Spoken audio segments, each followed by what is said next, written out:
Hey, welcome back to the Out of Spec podcast. I am, of course, joined by Kyle Connor. I am Jordan Schieffer, and we have our good friend here, Calvin Kim, who we are so excited to talk to. He's been in the industry for a long time, even back to what, Road and Track? Is that where you started or where you made a lot of your career?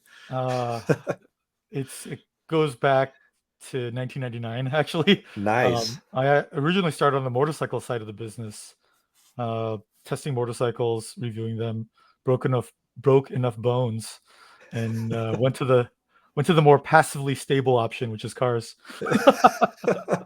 Switched over to cars, and yeah, it's been there ever since. Wow. Yeah. Broken bones. I've been lucky enough to not break anything, but I don't currently own a bike either. I've gone through three of them. And I keep going back and forth. I'm like, I want a bike. And then I'm like, I see how other people drive. And then I'm like, I don't know if I want a bike. That's always the case. I mean, when I lived in Southern California, having a motorcycle made a lot of sense because you can lane split, and by and large, Los Angeles, like Angelino drivers, are aware and they operate pretty well with motorcyclists. It is not like that anywhere else. So now I'm in Atlanta. I want a bike, but it's probably not going to happen for that same reason. Yeah, well, I think it's also important for our audience to know, like Calvin, you weren't just like on the automotive side. You were doing the actual road testing. Here's Timon. You were doing the actual road testing Yeah. for Road and Track. Then went to Porsche hmm and did PR for what exactly? I don't actually even know. Well, I mean, I did basically what my current job is, which is just a product spokesperson. I was a we don't unfortunately we don't really segmentize too much. The other people on our staff, and so we have broad strokes, and we have to be pretty familiar with every product anyway. But back then, I was the only spokesperson, so I had to know everything, and that got me into some pretty cool positions to be able to launch 918 Spider and the Macan here in the States, start the PHEV journey for Porsche as well. So pretty cool opportunities. But why did you leave to go back to the road testing side? Because then you went to Edmunds and then back to Porsche. So like you hopped around. But we see this a lot from, I would say, really well, hugely knowledgeable people in our industry where they go media, then to OEs, then back. Why For, did you do that? for me, it's pretty simple. Just I wanted to learn more about our industry. When I was at Road and Track, I was definitely more on the road test side. I mean, I got to write articles, I got to go on press launches, interview people, talk to people, really learn a certain side of the business. And then going to Porsche really kind of improved upon that because now I can really narrow focus with one brand with a very limited product line. But I definitely could tell that my knowledge base in other aspects of the automotive world was very lacking. Like, I'm an auto enthusiast, you guys are too. How we live and breathe this stuff is very, very, very, very different than, say, my mom or my sister or our families, that just go to a dealer or have a guy or a gal or whatever to buy cars from, and getting cars that way. How they get into the sales funnel, go down the sales funnel, what makes them tick as far as making purchase decisions, how they justify purchase decisions. I don't think it's a surprise. People that buy Porsches, that track is very different than someone that buys a, a regular car, something less than 70,000, $80,000 MSRP. And I had no idea what that looked like. Going to Edmunds, yes, I got to test cars again, but I got to look at car industry very differently, not so much from an emotional perspective, but from a very matter of fact, very consumer oriented perspective. And that I learned a lot. And I actually consider Edmunds kind of like my MBA in automotive because I I learned a lot in the roughly 3 years I was there. While I was testing cars, I got to talk to a lot of the people on data and analytics and understood what that buying journey looked like and how somebody, that was interested in buying a car would jump around and try to use logic and rational purchase decision metrics that they get from media to justify a purely emotional purchase, which never works. And then that information that gets fed back to the OEM as a reason why they bought the car. So basically justifying an emotional purchase with logic. And so then product planners get bad data, and then they make bad, and then that cycle just keeps being self-fulfilled, And obviously, you're with Porsche. You're spokesperson for Taycan. I don't think we ever said your role, but basically, you represent the Taycan. Okay, so like a normal person goes and they're cross shopping. I don't know, CRV, Rav4 is the example everyone uses. Mazda CX-5, all pretty much the same metrics on paper. Which one looks the best to you? Which one has the closest dealer? That's where you go. But when you're buying a Porsche, and like even like a 911 where there's 1.5 million variants of that one car, how is that customer thinking differently than someone just going in and buying a, again, CX-5 or something like that? I don't want to generalize because we have just as wide of a swath. In fact, if anything, I think we have a wider swath of buyers than a quote unquote regular car brand. Because there are people that to them a 911 is no different than my mom's previous car, a Toyota Camry. It's just transportation. They just need something reliable to get them from point A to point B. They make a certain amount of money. There's a certain amount of social status, whatever. And yeah, I heard 911s are pretty good. I'm just going to get a 911, and that's what they do. But then there are people that scrimp and save and pour over brochures and watch reviews, and 3 years later, after they make up their mind, they walk into the dealership and put a down payment on a 911, and they like feel like they made it. Oh, I got my thing. I got the thing. And so where do you go from there, right? Like I've seen both types of customers and all points in between, and they're all valid.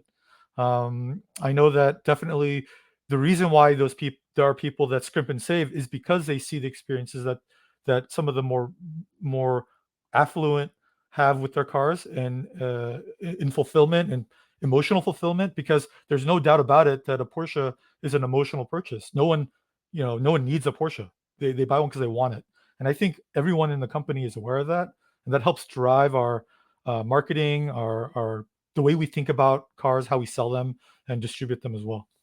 So what maybe some of our viewers don't know on the back end is when the three of us get together and we go out for drinks or whatever, we nerd out about stuff. And like, that's really fun for the three of us to nerd out about thermal management systems and 800 volt versus 400 volt and CCS communications with chargers. But obviously, you have a really tough job because you launched the first battery electric vehicle for Porsche in our market, which arguably, I would say, has a very low bar of understanding of battery electric vehicles outside of Tesla. It was, you want a nice electric car, you buy a Model S or X or 3 or whatever it is. And so what was that like launching Taycan in such a Tesla heavy market, but also just a market with, like, you're coming in as Porsche, your combustion manual transmission, holding on to every last, enthusiast dream, now making an electric car. There's so many things against you. What was that like? I mean, I'll say right off the bat, it was fun. I mean, I love challenges. I love the fight. I love kind of that idea that you get a clean sheet. We got a clean sheet of paper. I mean, in a weird sort of way, the Taycan is like literally the most opposite 911 you could imagine, because every other product that we've launched since the 911 has some derivation, some emotional connection somehow. But with the Taycan, clean sheet. Like, we had to start from scratch. This is, I remember talking to a early depositor, an older gentleman up in Malibu, and he was super excited about the Taycan, and he did not fit what I would consider the archetype of the Taycan depositor. And I was like, well, why? What made you get this car? And his words were, I remember when the 911 launched, I didn't buy one of them, and I kick myself every day for not doing that. I'm not missing that again. I'm like, whoa. That was a very connective moment for me, where I used to think just like that, meaning the Taycan's a separate thing, separate entity. How are you going to do this? And when after literally, it was like a 45-second conversation with this guy. Nope, this is a Porsche at the end of the day, and we have to kind of reevaluate what that means. I mean, what is the Taycan if not a Porsche? And so reframing the equation, finding out its strengths and weaknesses from that perspective, not as an EV, but from a Porsche, and then approaching media with that strategy and going hard on that. And so, to your point, I mean, there were a lot of myths or misinformation. I don't want to say misinformation because there's just isn't a lot of information, and so people would grasp at straws with whatever they experienced. And to their credit, Tesla's they're the first mover, right? They're the big fish in the pond. And so for a lot of people, when they thought of EV, whatever Tesla did was the way it should be done. And we make the most successful rear engine sports car in the market. We also have, I think, the most popular mid-engine sports car, one of the best compact crossovers, the fastest SUV, all these things, these contradictions of words that people wouldn't attribute. And so why wouldn't we approach EV in our own way, in our own unique way, right? Yeah, it is the most Porsche of EV. I mean, by far, obviously, because it's got a Porsche badge, but like even just from the ordering process now, especially, and even outside of our market where you can get Sport Turismo and everything, it's like, okay, you have 3 body styles for every drivetrain type. And then within that, you can be like, okay, we have 9,000 exterior colors or whatever it is with paint to sample. And you can really dial the car exactly as you want it, which is extremely Porsche. And you can go to the Cars and Coffee and talk about your deviated stitching color if that's what you're into, or you can just go, give me just the performance stuff and take your EV to the track day and still do really well. So it's a car that can do, in my opinion, the daily driver stuff, the fun stuff, and still kind of fit in at Cars and Coffee. I mean, Jordan, we have this Facebook group in Colorado called Colorado Cars and Coffee, right? But everyone always car spots. And there's one guy, your friend Logan, bought a Cross Turismo 4. It's purple. And yes, everyone posts pictures of his car, just spotting him around Colorado. And it's so unique. It was black, and then he wrapped it, including the cladding, gloss deep purple, and it looks stunning. We need to get we need to shoot that car. Yeah, we're going to make a video with his car. He's got to bring it up here. But yeah, everyone, Taycan's been out for a decent bit now, but there's still, I mean, when I had the white one driving around, it was a base 4 more or less, and people were leaning out of their car to get photos and video. That was like the worst spec one too, because it had the little Russian wheels on it. But it was cool. But yeah, people still have the stigma of not truly knowing what it is or understanding it, and then they're like, wait, it's electric. And even my brother talked about Tesla. I mean, even 5 years ago, people were like, so it's hybrid, that's what you mean, right? Yeah. No, it's battery electric. And there's a lot that goes into it. It's not just simply taking someone out of a gas car, putting them in electric. Actually, my friend who just left Tesla bought a gas car for the first time in 6 years to have alongside his Tesla. And really? he was like, he just wanted a Fiat or a BART 124 Spider. Oh. He's like, this is a midlife crisis, sure. And he went to the gas station. He's like, I don't remember what to do. And he's like the opposite of most everyone else in the industry right now who get an electric car and they're like, okay, I charge. And Kyle, I've been on the phone, or I've been with you when your dad has called asking for clarification on Electrify America and what do I do with this charger's not working. And there's so much of this learning curve that will eventually become second nature. But right now, people don't understand that there's a charging curve, and like, why does it matter what percentage it charges and at what speed? They just think. Well, for some cars, it doesn't matter. If you just have a big e-tron, for example, you just roll up 150 kilowatts till it's basically full and leave, and that's fine.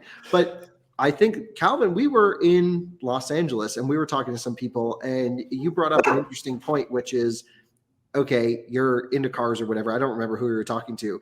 If it's like 0 degrees outside and you roll up to a charging station, is your car going to charge slower or faster? And like, they had no idea. So this is also an interesting thing. And actually the heart of the conversation I wanted to have with you, which is you're responsible for telling the story of Taycan. Essentially, when you boil down your job, I would present it this way, I think. And you tell your story a lot through media, of course, because they have individualized outlets that target different groups that you're trying to target with your brand and et cetera. So how do you tell the story of a very complex car that you can get very in-depth with that most people won't, but also highlighting some of the things it can do?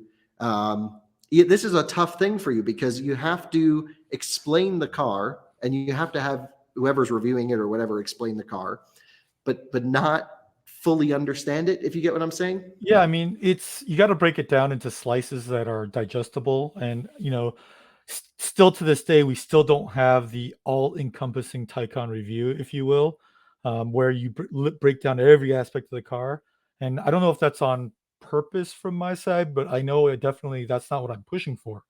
I'm definitely pushing more for having digestible amounts of data that a presenter or media or a journalist can explain really, really well. And the idea here is at the end of the year, you'll have 100 different pieces of media that if you squish them all together would be the Taycan.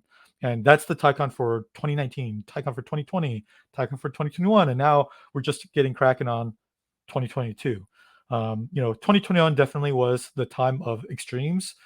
We set the indoor land speed record. We did a lap record at Road Atlanta. We went overlanding. So just very much the A to the Z side of things, without really much due regard for the middle, like the details. But I think everyone's ready for that. I think you guys are definitely you're hungry for that. You probably already know all this stuff anyway. So talking to you about this wouldn't be very fruitful. But there are a lot of outlets out there, a lot of media influencers, call you what you will, that want to tell the story, not just of Taycan, but for cars, period. But they don't have that last little bit of polish to really benefit potential customers, enthusiasts, other people that look and follow them, right? And so for me, it's like, what are the pain points that EVs have? What specifically the Taycan, but honestly, a lot of the Taycan pain points are universal to a lot of EVs. How they charge, the infrastructure, because I mean, we've talked about this too. You could have as much range as you want. You could have as much gimmicks and gadgets and stuff, but at the end of the day, you get into the car, put it in drive or whatever, go someplace, charge it, and then go some more. And as long as it can do those things, you've got a good car, right? And as Yeah, long but as it's amazing how many cars can't just do that. yes, Because it's at the point now where when we're talking about electric cars, it's not like a combustion vehicle, which is this one is 0 to 60 in this time, this one costs this much, this one has this seat massager, it has this USB port there. With electric cars today, it's can you physically actually get your car to places? And then it's the bare minimum. To me, I look at it. I guess it makes a lot of sense for me because I'm on this side, and we also have a GT3. We talk about GT3s, Cayenne Turbo GTs, setting Nürburgring lap records. You and I know most of the buyers that buy those cars can't do that. Yeah, likewise, but it's also kind of cool to buy the thing that was like, by the way, my Cayenne Turbo Coupe has a carbon fiber roof and just ripped a 7 at the Nürburgring, whatever the number was. Yeah. And I think EVs are going to get that way too. Well, they are that way right now. For example, the experience, the thing that I hear most about is, so and so will, a customer or somebody, just a viewer, will look at video of you doing some charging event, and it'll be a killer charging curve. And yeah, you're explaining, oh, this is how it goes, and then I'll get the complaint. When I did it myself, it didn't do that. Well, much the same way that Lars Kern driving the GT3 and Kyle Connor charging any car, there's a certain skill set to doing those things. Right. And me as Calvin Kim or that other guy with the Taycan, when we go to a charging station, we might not get that same result. It's not because of anything that you did or didn't do. It's just there are a lot of variables, and if you know what those variables are and you can mitigate them and manage them, that's how you get the best performance, whether it's a lap record or a charging session. Right, but the car can also help, similar Yes. to like ESP in emergency situations or spinning out. The Taycan, like for example, has this really cool route planner that, by the way, no one knows about, and we really should. Next time we have a Taycan, I'm doing a whole thing on route planner because it's insane. You can tell the car you want to arrive at a charging station with 3%. Exactly. And it will get you there at 3% as long as you drive nominally. That number was originally much higher. And then really? people complained, people that know how to drive the car complained and said, no. We want this. Can we make this 0%? Right. Because they want to be able to pull a Kyle Connor and rush into a charger at 0% because, again, it's about area under the curve. And again, this is all stuff that we all know intrinsically. But once you get an EV and you start playing with it, it starts to make sense. And why range is what it is and charging performance is what it is. stack up the decks in your favor as much as you can. Use the charging planner. Don't be afraid to drive the car aggressively. And by aggressively, I don't mean illegally, but just you don't need to hypermile. You don't need to go 20 under the speed limit. You can take liberties when you see a nice off ramp or on ramp to keep the battery temperature up and help out the preconditioning system. Yeah, so I mean, there are so many things to think about with an electric car, though, and Taycan really excels in few key areas. First off, by far the best charging electric car in the market. Yeah. It may not any longer have the highest peak charging rate, but it has the most area under the curve, Right. which is the most, like, your average kilowatt hours added within a certain period of time is going to be higher than anyone. I haven't actually run the numbers, but I think that's true. And Yeah. so NIRS makes no difference. The big question, though, is when Taycan launched, and I think the story today is different than it was even a year ago. A lot of the media driving cars generally, this was the first time they've really spent time with a performance electric car. You know, you guys know this, but Tesla doesn't give out loans to regular journalists. Occasionally they will. For certain people, but most are not just arriving in rotation, and they're not in and out of these, long range, fast charging EVs. So for a lot of people, the Taycan was the eye opener. It was the experience that, like, oh, electric cars don't have to charge at 50 kilowatts like a Bolt. They can handle really well, and they can be stupid fast. Right. But they also didn't really understand how to maximize the car. So I think, you had a lot of really good press on Taycan when it first launched, of course, but I don't think many of the people knew why they were saying such great things about the car, or at least, it drove really nice, of course, but the deeper meaning. But I would say in the last 12 months, especially in the last 6 months, we've seen a ton of new EV launches. I would say a whole new wave of knowledge in the media world. And so how are you going to capitalize on that now that people get it? Well, because now it's getting back to what we're good at, which is the details. So going into the nitty gritty. Before you joined, well, actually, with you too, we were talking about 911s and how the tremendous variety of 911s, and each one of those 911s targets a very specific type of customer. We get a lot of grief from people, from media in particular, for some unknown reason, complaining of all things that we have so many 911s, and it's like, well, why? They're all very, very different cars, and in an ideal world, if you were this type of person, you would literally have all of them, and you could find a different reason to drive each one of those variants. I know that's absolutely ridiculous, but that's the reality. A regular standard model Carrera compared to a 911 Turbo S, totally different car, right? And I think now that people understand kind of the nuts and bolts of EVs, roughly, right? Experts still far and few between, I would say, but as at least being able to operate the car with some confidence, and I don't have to worry. I'm not awake 24 hours a day waiting for the phone call. What was it like when you first started doing these loans and people were like, Calvin, I want to take your Taycan on a trip, or Calvin, I want to range test your car? Range testing was an easy one because we only provided those cars to people that had good EV experience. So people that knew how to care and feed an EV. Because at that time we weren't ready to talk about, like, charging curves and stuff like that. Right. This was early days. This was like Mhm. Tom doing the initial range test, Yep. or Dan Edmonds, or some of these guys that really know their stuff. Yeah. And so that, there's a lot of nuance to the car. Like, the car prefers the batteries to be warm. It's okay that they're warmer than the normal thing.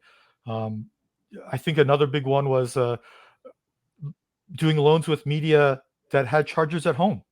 Our information says over 90%. So basically all, because the error is greater than the percentage, says that everyone has a home with a NEMA 1450 or something like that at home. So if a journalist didn't have the ability to charge at home, immediately I'm like, okay, we're going to find a different way to get you into the car. Either we'll bring you out to the office, we'll do something at the experience center in LA or Atlanta, because that's not representative of an owner.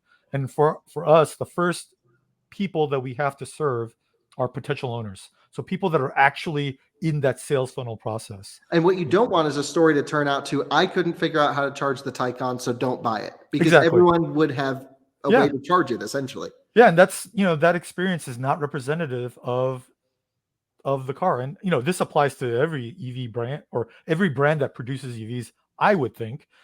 First order of business is to make sure the car is placed in the environment in which you think the majority of your customers are going to also place it in. Yeah, but this is not the case, as you know. So, but we don't need to go. We're not going to talk about anyone else. We don't need to go down there. But what was your fear? What was the phone call? Because you mentioned you're like, I would stay up, and like, was it that a person would arrive to a charger and it wouldn't work, or was it that they didn't understand a component of the car? What was scary? It changed through the months that progressed. Originally, it was, is the car going to hold up okay? Then it was, will they be able to charge at home? And then it switched to, do they know how to use the basic level software on the car? So the early days of Charging Planner. Then I think at that point it switched over to performance, because at that point people were kind of comfortable with the Taycan. So then it was more about, hey, is this a Porsche? Because you've already proved it smokes EPA. First off, I don't know if you can confirm this or not, but remember the original EPA numbers, range was done on the big wheels and acceleration was done on the aero wheels. Yeah. We always do worst case scenario. But what is that changing now? So as we get more data, sales data, we adjust the numbers ever so slightly. I don't think we're going to do that until, who knows, sometime in the future. If you know Porsche product cycle, you should know what's coming up in about, I don't know, maybe. Yeah, and then you'll just recertify the cars when that thing happens. But so it's like, it's funny because at least, I don't know if it's on EPA, but at least in WLTP, the Sport Turismo goes farther than the others, but it's not actually true. Right. The other ones have the new software on them. Right. Yeah. Okay. That's exactly right. So you kind of have to, in essence, don't worry, Kyle, you'll still be doing range tests of Taycans well into this year. Yeah, I mean, I don't know. I think you and I both agree the range story has been played out. Like the car goes as far as you need. Like, why are we even doing these? For me, I mean, in a weird sort of way, I'm probably the absolute best person to be the spokesperson for this car, because none of my personal cars have about the same amount of range anyway. So I'm like mentally set up for that. And I don't, I mean, for me, it's not so much about the range, it's about charging performance. Totally agree. And this is something that I think there is going to be a fundamental V-shaped split curve. Are you a charging guy or are you a range guy? And it's going to be, do you need 500-600 miles, 700 plus miles on some of this, like this Model S with this aftermarket battery thing? Like, do you need that much range to just hammer down and get to your, New York to Miami with one stop if you're insane? Or is it, give me the lightest possible car with the least amount of resources that I kind of don't want to haul around all the time, and then give me the fastest freaking charging ever, and I'll just pull in, rip, and get back on the road, because 99% of my driving is a 2.5 mile commute from my house to the office. Exactly. And I don't need a 200 kilowatt hour pack for that. Yeah. I mean, that's, we're a motorsports company, so the analogies are all there. I mean, if you're going out for a qualifying session and you're only going to do 3 laps, do you fill up your tank? Like, right. No, you just get just enough fuel to get through there. Yeah. Same with the race. Same with the, and much the analogy of just getting enough to the next charger is very similar to driving just enough to get to the next pit stop, and that's the idea that I think Porsche really gloms onto, because at the end of the day, we are a motorsports company. All the engineers that worked on this car, that's what they lust after, is to go to the track, be part of motorsports. That's why they joined this company. And what I think is interesting, though, is Porsche is much more than just a motorsports company. Obviously, that's how everyone knows them. Right. But with Taycan, and I think more people are aware, maybe just in my little bubble, but that there's Porsche engineering, there's Porsche design, there's Porsche cars. And so within, so you're under Volkswagen Group, but you really operate as your own independent, kind of separate from everyone. And now there's so much work in sort of sustainability and decarbonization with e-fuels that Porsche is working on. Do you think Taycan has opened up the world to the other projects Porsche is working on? Because it's not new. You guys have always been doing interesting things with others. Yeah, I hope so. I mean, from my perspective, it's like you gotta, I know this isn't the correct, the on brand messaging, and I've used it before, and people kind of make chagrin, but at the end of the day, we're kind of what I mentioned just earlier is we're a bunch of sports car nerds, and we like driving sports cars. And the best way to ensure the success of the sports car is to make sure cars are socially responsible and they pull their weight culturally, if you will. So they're not gross polluters. They don't impact the environment any more than they absolutely need to. And whatever environmental impact they have, there's a way to make up for that somewhere else down the chain. The Taycan is very easy because you manufacture, you put a ton of carbon into this thing, and that thing just stays the same until it's time to disassemble it and recycle all the components. In a combustion car, it's difficult because there's so many fluids and things that go in and out of the car, and you can't control that. And thankfully, from that perspective, that's opened a lot of people's eyes to, hey, wait a minute, we can do this. It is possible to have a car that kind of gets along with the rest of the environment, and still be fun to drive, at least from our perspective, have it be fun to drive. Because, Ferry Porsche himself said the last car ever made, the last car that will ever be made will probably be a sports car. And that's kind of scary. That I totally agree with. And, I don't want to be in that generation where we see that.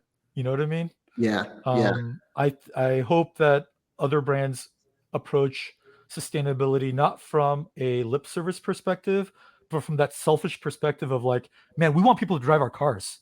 What do we need to do to make sure we can make cars and people can still enjoy them, still, just really think and deliberate which color seat stitching should I get, which powertrain just a passion for anything car related. Yeah. When I see anyone, it doesn't matter anymore if they're driving a Honda that's sparking down the road or whatever it is, or you see a guy in a That's right. Yeah. G-Wagon 4x4. I don't care. I'm just like, you're into cars. That's awesome. That's cool. Yeah. Whatever subset of cars you're into, I'm in. Like that's just super neat. And since we moved to Colorado, we're exposed to a ton more. And Calvin, you're into overlanding. And so we actually took your Lexus overlanding. We had two Taycans. Yep. Can we just talk about how crazy that was, by the way? Because essentially you said, okay, you work for Porsche, which makes sports cars, and let's go off-road our electric station wagons. So how did that even get approved, where you're like, I'm going to take a few cars and a few people, we're going to go shred them off-road? Or did you just not ask anyone? I mean, you have to get the necessary permissions, but I don't know if people understood what I was talking about when I said we're going off-road. We went off-road. Yeah, we were lifting wheels. It was cool. There's a spectrum, right? And that's the thing is, I know some of the engineers, some of the design people, the engineering team behind this car, and they're us. I mean, there is a direct parallelism there.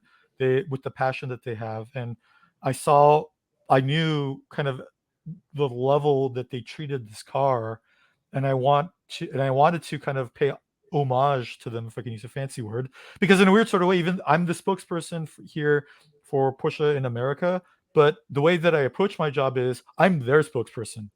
I'm here to promote them, what they do, and being able to see it from that perspective opens up the idea of how to present the car to the media, because yes, it's the Cross Turismo, and arguably this is the more pedestrian car. This is the one that more normal people will buy.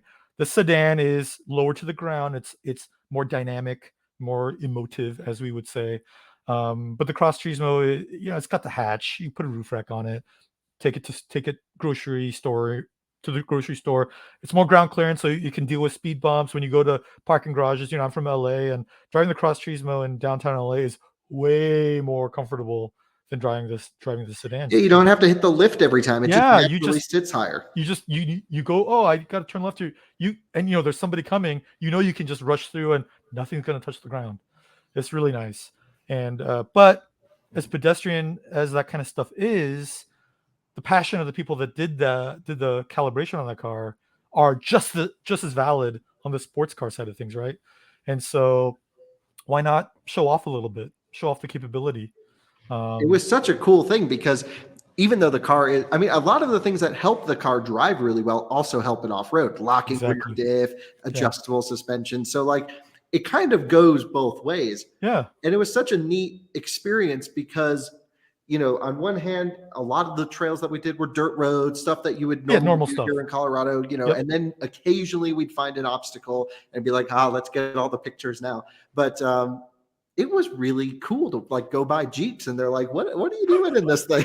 I mean, that's the thing is the reality is the route for people that are listening was Ophir Pass to Last Dollar Road, and Last Dollar Road's a real road. Like people do drive on that, and it's nothing fancy. The houses on that road are square in the crosshairs of Cross Turismo, and why not?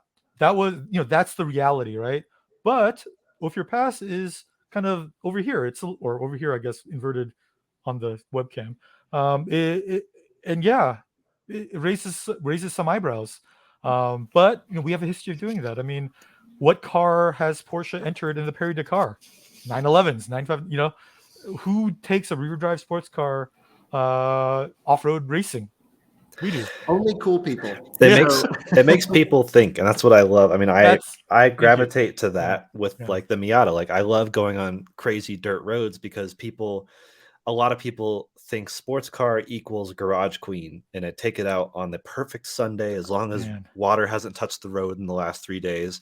And I'm like out here shredding in the ice, and like I like making people raise eyebrows and question and like look at me weird from their SUV that they have to pull out. I have a friend who does the exact same thing as that, but the reverse.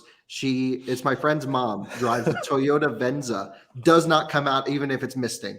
That thing, garage queen. It's a garage failed every week. That's for bring a trailer in 5 years or something like that. That thing is going to be worth like $100,000 to someone. But to Jordan's point earlier, I mean, I noticed that in a lot of the feedback from reader feedback on videos, on articles, commenters would say, "Oh, who in the right mind would do this?" And for me, I'm like, man, enjoy the world. I mean, these cars are here for you to do that. Don't limit yourself already. Like there's already so many things in the world that are limiting. Don't limit yourself based on what you think the car should do. That's the worst thing, right? I mean, you should be the one that dictates the destiny of the car, not the other way around. And the car is a tool, and it's more dynamic than people think. Some people will minimize it to one use case, but you can do even the exact same thing, like the GTS drive I did. Like we all did similar drives, but some people just focused on what things does the car have and take in the scenery, and then I mobbed it and was like, we both did similar things, but like I was like, what are the limits of the car?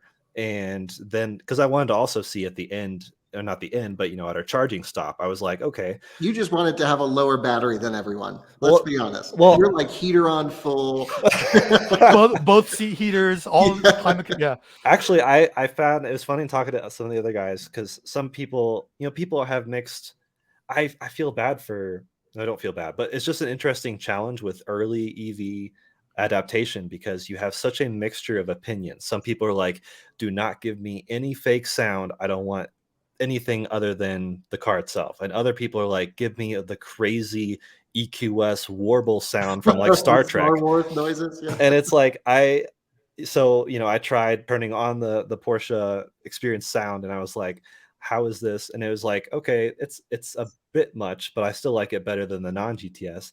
But then like windows down with the Porsche Experience sound, I was like, that's the sweet spot because I can still hear the limit of grip, mechanical grip in the tires, but then I also have the sound. Exactly. And I also, these were non-US cars, so I didn't have route planning, so I couldn't do the battery what do you call it? Yeah. The preconditioning. So I was Yeah. like, I'll precondition it myself. So I and then it charged like a monster, because that was the first time I had charged one from really low state of charge. Yeah, And I mean, I think you got down to like 7% or something like that. 5, yeah. Yeah. And it was pulling like 270 kilowatts. Yeah, and 270 all the way. Yeah. This is fantastic. And it's like, why do people stress about charging? But some people do. Some people stress about charging. Some people stress about range. And I mean, Kyle, the trip me and Kyle took in his Model 3 to Vegas taught me, like, that was a worst case EV, if you ask me, as far as experience, because Kyle, it has over 100,000 miles. We were doing 100 miles between stops, give or take. And it was also slower chargers because they were older. All old, like version 2 shared 120 kilowatt capped, and someone there at 60. So we're just like, and I still thought it was great, because and I'm a specific person who like doesn't mind a charging stop, because it's like, okay, now I can catch up on emails or whatever. So it's like, but no question, as any CCS car would smoke a Tesla through the Rocky Mountains. True.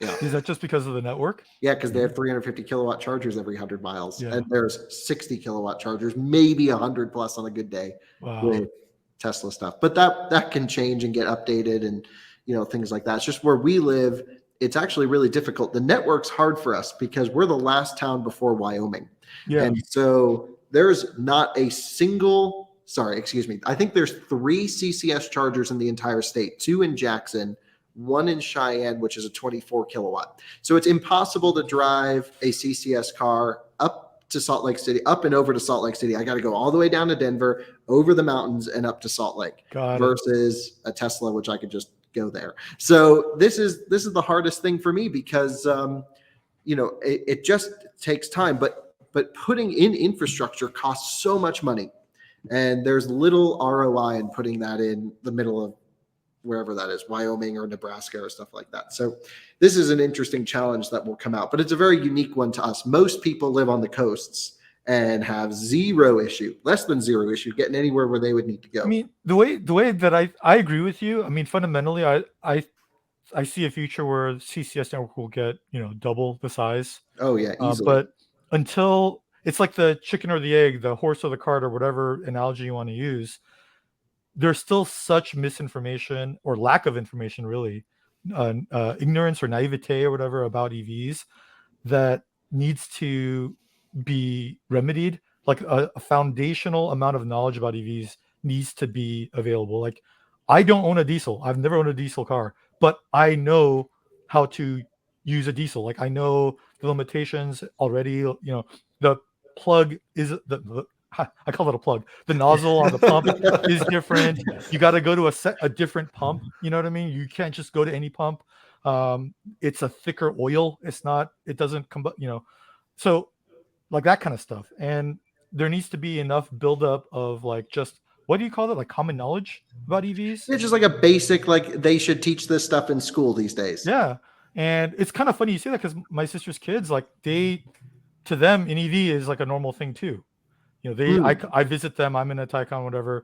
Oh, let's go get McDonald's. I don't know. I'm just making it up. And we'll go and show them how to charge. And it's like, oh yeah, this is normal. They're used to charging up their Nintendo Switch. They're used to charging up their phones. It's no different for the younger generation. And so we are actually partnering with our local school district. It turns out the guy who does something with the school district here in Fort Collins watches our videos, and we're going to go get kids out to charging stations and charge cars, which is going to be so cool. Yeah, exactly. I mean, field trips to electrify America.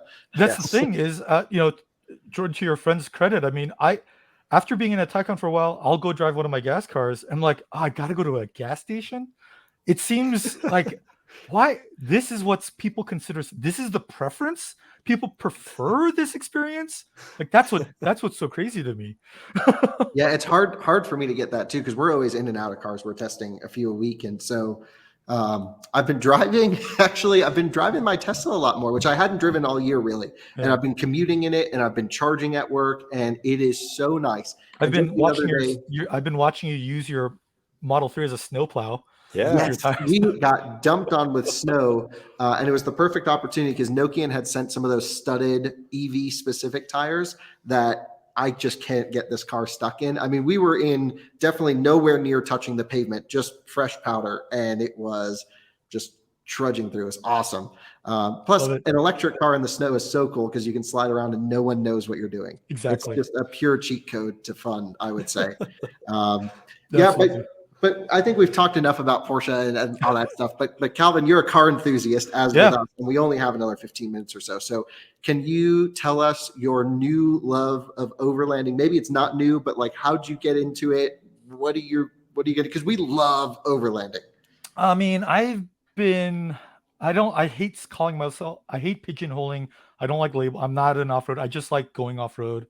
Back during the road and track days, I got to go on some press trips, and I got to go do some training programs with various manufacturers, and that really kind of tickled my fancy. At that time, I was really into track driving, so doing time attack stuff and HPDE with NASA out on the West Coast, and I found some mental similarities with off-roading that I did with going on the track. And going off-roading was just a different experience. So I loved both of it, right? I started with a Suzuki Sidekick from 1993. Really? That's right up Jordan's alley. Is a JX. I call it the long wheelbase model because of the 4-door. When anyone thinks about a Sidekick, they think about the coupe, the 2-door.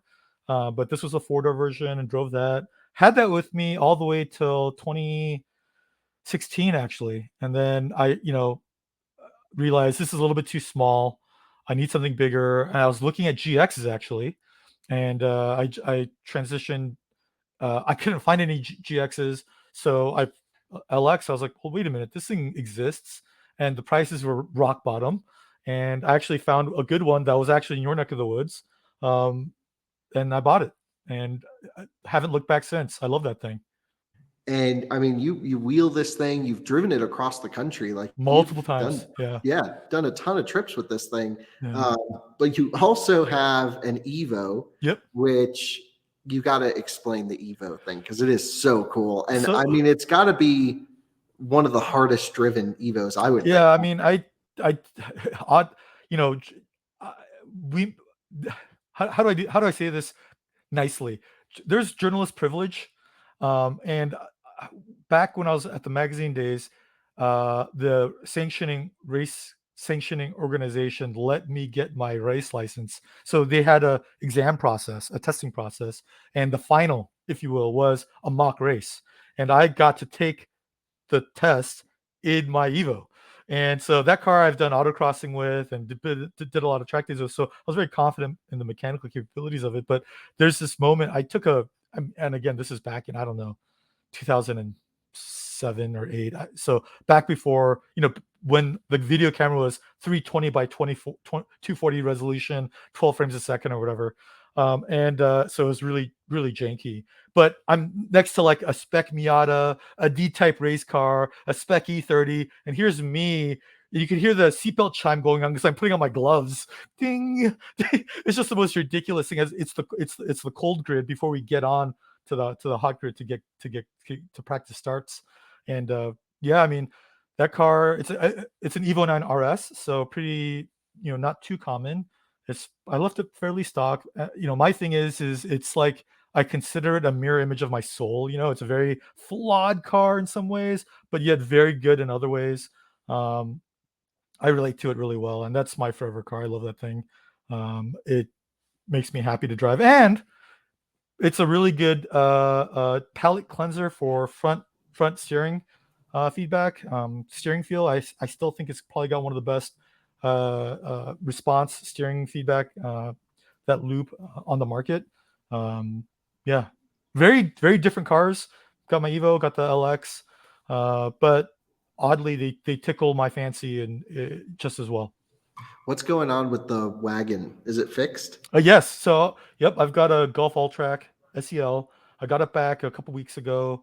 A couple weeks ago, after like 6 months. 6 months, parts availability.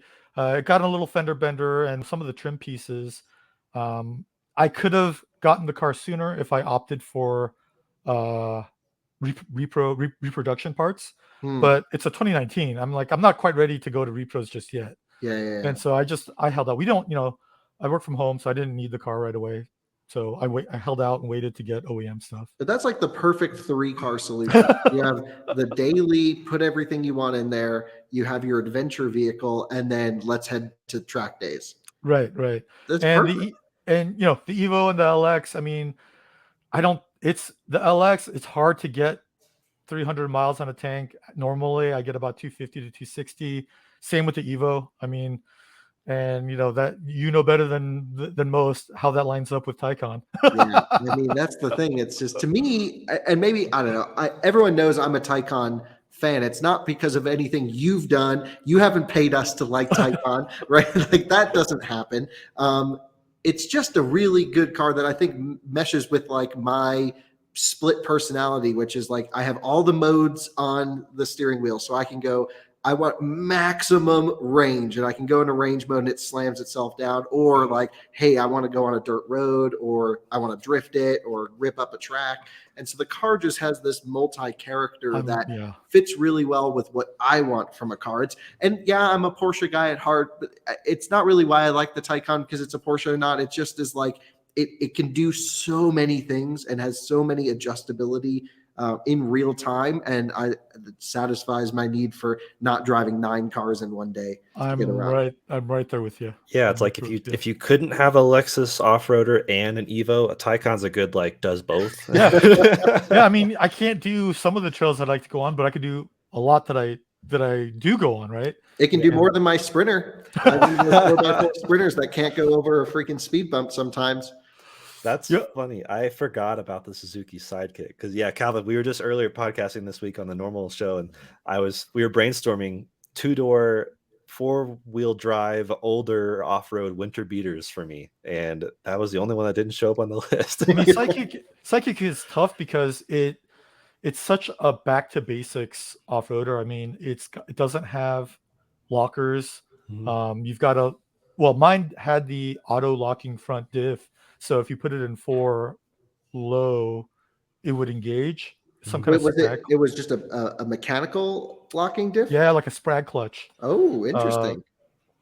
But other than that, it was open, but it was so light and so narrow. It really taught you how to like pick a line, and it was a manual transmission. So, you're doing what you can to keep momentum and bounce around but not bounce around, because when you're bouncing, your tires are off the ground and you don't have grip. So you can't bounce. You have to just get right to that point where you're about to, so that the wheels can get a little bit of like that half turn of inertia going, so that when weight gets put on it again, they help you get up. Right, not to do what Timon did a few weeks ago, which was to slam his GX into a rock. It broke the power steering. The steering wheel was like this for the rest of the day. Now, I saw your video on that. It was so aggressive.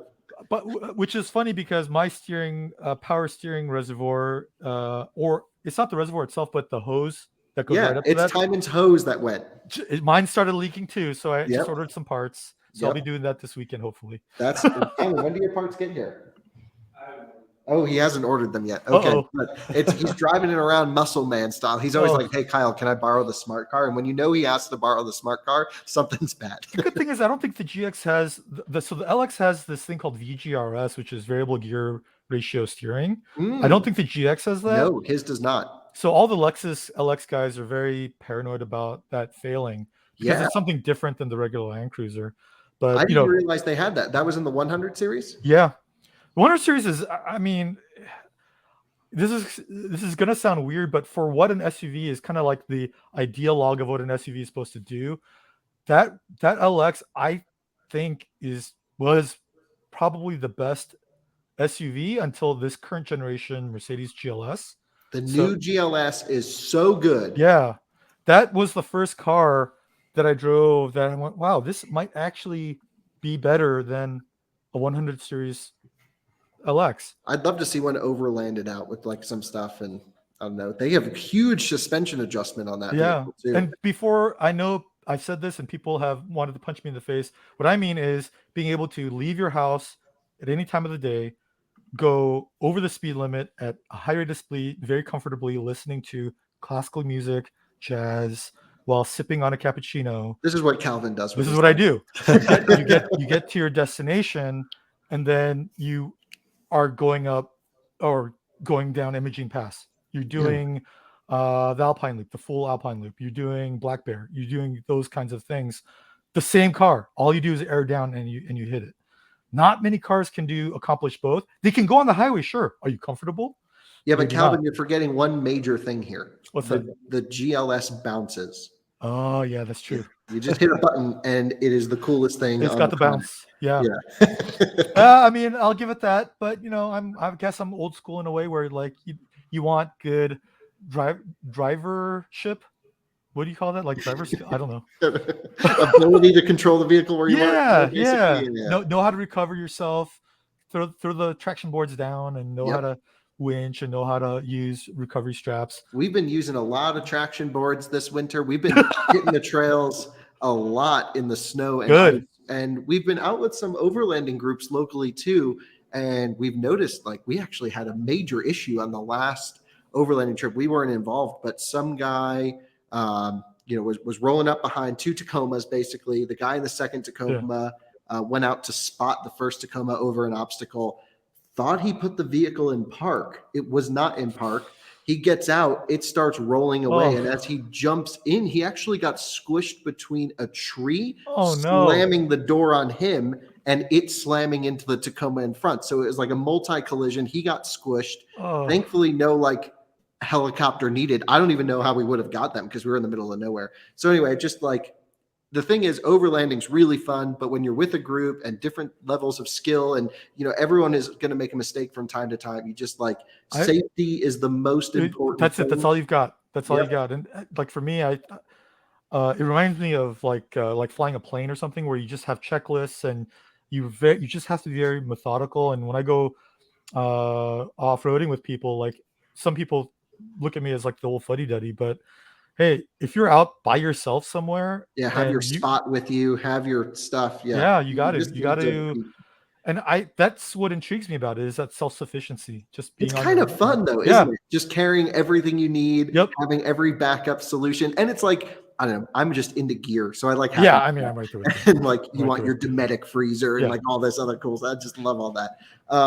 Can we talk about the future of cars while we're sort of getting to the end here? Yeah. And that's going to be you're such in this niche world working for Porsche where, and we mentioned a little bit earlier, where the last car could be a sports car. And my personal viewpoint is, of the combustion vehicles we'll see left on the planet sooner rather than later, they will be gearing more towards manual transmission, naturally aspirated, high revving, emotional devices. Cars. Yeah. And then we'll start to see everyday cars go electric. I mean, it's no secret Macan's going to be going electric at some point. We have GM saying all these models coming, Ford's going fully electric with Lightning and Mach-E. So I think the everyday cars will be electric. But do you think we'll see this? Because even with Taycan, it's quite a heavy car. And I wouldn't really even call it it's not meant to be your track day special. It's a daily car that can do track stuff. Exactly. But will we see from any automaker this trend towards like not even just soul, but like enthusiast driving with electric? Yeah, I mean, I think there'll come a point where that'll happen. I mean, for me, that moment happened in the GTS. I was running on when the program that Jordan was on, I was running Chase in the sedan. Mm-hmm. And there was a moment where I was driving just, Angeles Crest used to be in my backyard, literally. And so I know that road really well. And I was mobbing. Same with you, Jordan. I had the window down. I had the electric sports sound on. And like the car disappeared. Like I'm just operating the vehicle at that point. Like I know the road, I know the car, and that. What were you in, a 4S? No, Taycan GTS sedan. Oh, I haven't driven a GTS yet, so I don't know. But it just seems like the perfect one. It vibed, and all of a sudden, like, again, I'm the flag waving Taycan guy, but I'm also very well aware of the emotional connections, the heartstrings that ICE pulls. So I get that. Driving that GTS sedan on Angeles Crest, running Chase, kind of put another heartstring on there with EVs. Like, it is possible to have that kind of an emotional connection with driving, with the car, with the route. Now, it took me, obviously, since 2019. I've been driving them since 2019. But as they get better and better, I think that Golf is going to get shorter and shorter. Because I'd argue there are people that probably drive 911s today that don't have an emotional connection with their car either. It just happens, like something happens, right? Something, you drive it under a certain condition or a certain place, certain road, certain time of day, whatever. I keep thinking of all these instances in my past where I've made those emotional connections. And for me, it was Angeles Crest on that day in that Taycan GTS sedan where it's like, I get it. I get it. This is possible. Well, And I think it was for both of you because Jordan had that moment too where he won't stop talking about that. That was the best drive of his life. I mean, talking to the engineers about what they did differently to the, and again, I hate being the shill and talking about this, but God damn it, Calvin. We'll do this. By Porsche. It made me want to do a roundtable with some media that have experience with this, because I think it's a story worth telling. Because with gas cars, we just look at them as big hunks of metal, but there's so many individual parts that all these individual engineers play to make it, and you can tell when you pick up a part, like, were they having a good day? Were they having a bad day? Did their boss suck? Were they just pushing them down, or did their boss give them tons of space to flourish? And the Taycan was one of those cars where the team got to flourish, like they got to do what they wanted to do to make that car happen. And maybe it's probably because we didn't have a lot of prior history to make those limitations. And I want to tell that story. I want you to know that story so that you can tell people about that. Because at the end of the day, kind of what we hit on earlier, what's going to differentiate our car from any other EV? It's going to be those little details. Yeah, and I wanted to mention that because we're in this early, I mean, it's not early per se. EVs have been around a while. We had John Volker on a previous show where he talked about the old days. But he talked about 1894, but that's when he was reviewing the last electric. Yeah, exactly. But we're in this early, relatively speaking, stage where there are still journalists who, when the Bolt came out, they're like, wow, this thing just flies off the line. And it's like, because we're still in the honeymoon stage. Hey, don't knock the Bolt. That thing shreds, actually. Okay. Fun. Yeah. There's Kyle who can shred anything. But then there are journalists who will just off a stoplight and be like, this is incredible EV acceleration. And it's almost dumbing the best things down to the level of everything is fast off the line. That's true. It's electric torque. It's natural. But we're going to get to that place where everyone's going to be used to that. And then certain vehicles will shine.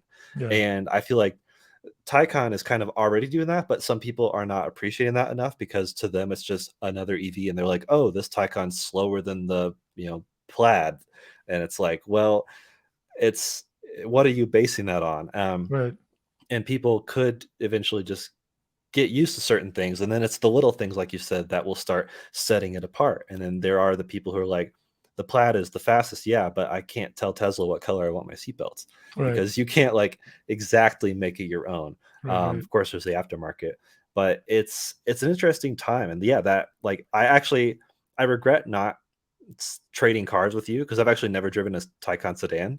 And I think GTS. Really, you've only driven Cross Turismo. That's correct. Right. Yeah. Cross Turismo, Sport Turismo are the only ones I've driven, and I feel You're a very unique journalist in this world. That would have been the perfect sedan to start on. But it was really cool because, like 2 days before, I had the RS e-tron on Angeles Crest, and I was like, this is really nice. I like this.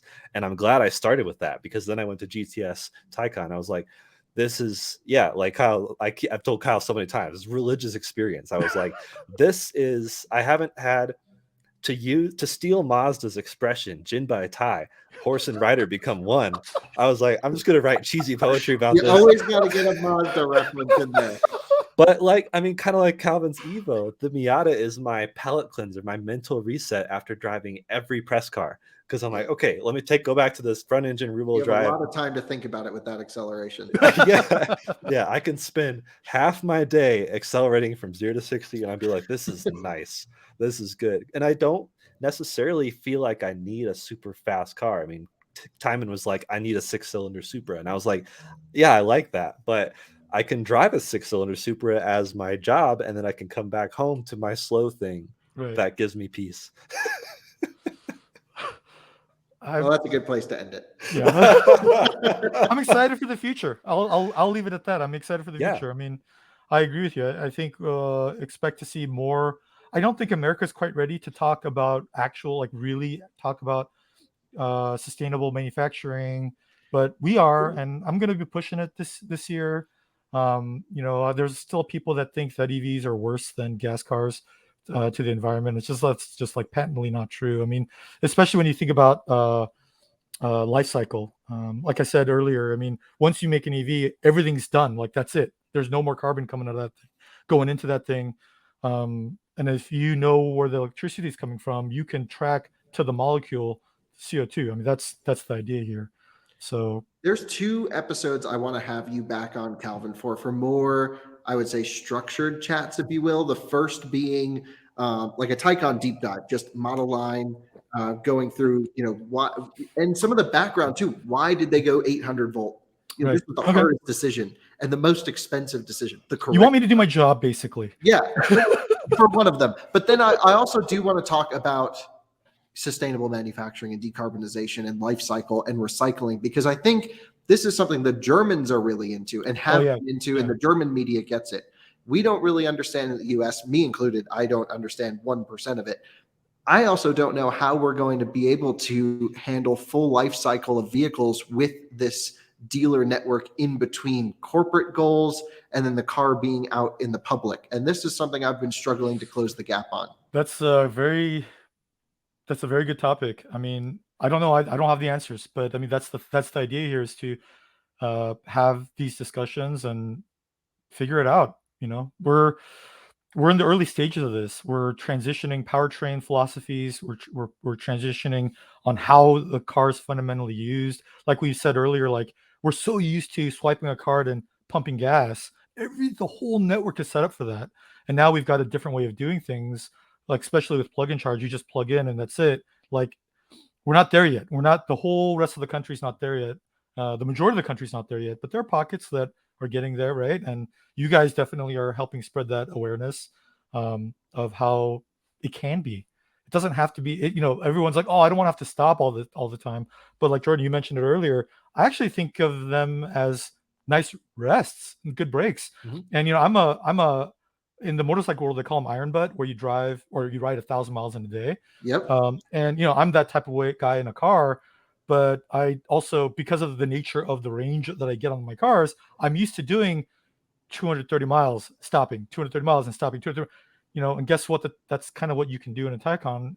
But driving faster, stopping more, you go the same amount of distance in a day, but you're more relaxed and more rested. Well, there's 2 things on Taycan that help with that. Well, 3 maybe. First off, massaging seats rock. Oh, This yes. is the one that we have. So like you're just like comfortable. Yeah. It's like the best seating position. Taycan's not fair. Yeah. As a road tripper, it's not fair. Yeah. It is cheating. But then you also have sort of short goals and accomplishments in terms of charging stops. Yes. For me, when I drive a gas car, it's all right, I'm just going to get it down to 0, fill it back up to 100. That was boring, and then go up. This is like, all right, I got to play a little game here. I'm going to go as fast as possible so that I can get to the charger with the least amount of energy. And that's like a fun mental time. And then also the last thing, which I know you haven't really played into with US much, is InnoDrive rocks.